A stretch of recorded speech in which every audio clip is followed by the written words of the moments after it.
కేవలం యాదృచ్ఛికం. అది వారికి గాంధీగారిపైన గల అభిమానాన్ని, భక్తిని సూచిస్తుంది. ఈ విధంగా సొంత లాభం అంతా మానుకొని జీవితాన్ని దేశం కోసం అంకితం చేసిన వారిలో శాస్త్రిగారి లాంటి మహనీయులు ఇంకెందరో ఉన్నారు. కాని వారు మరుగున పడిపోయారు.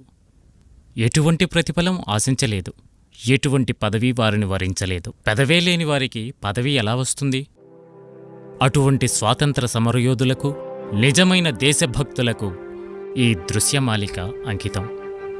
స్వర్గీయ భాస్కర రామశాస్త్రి గారికి ఇది సగౌరవ, సభక్తిక నివాళి.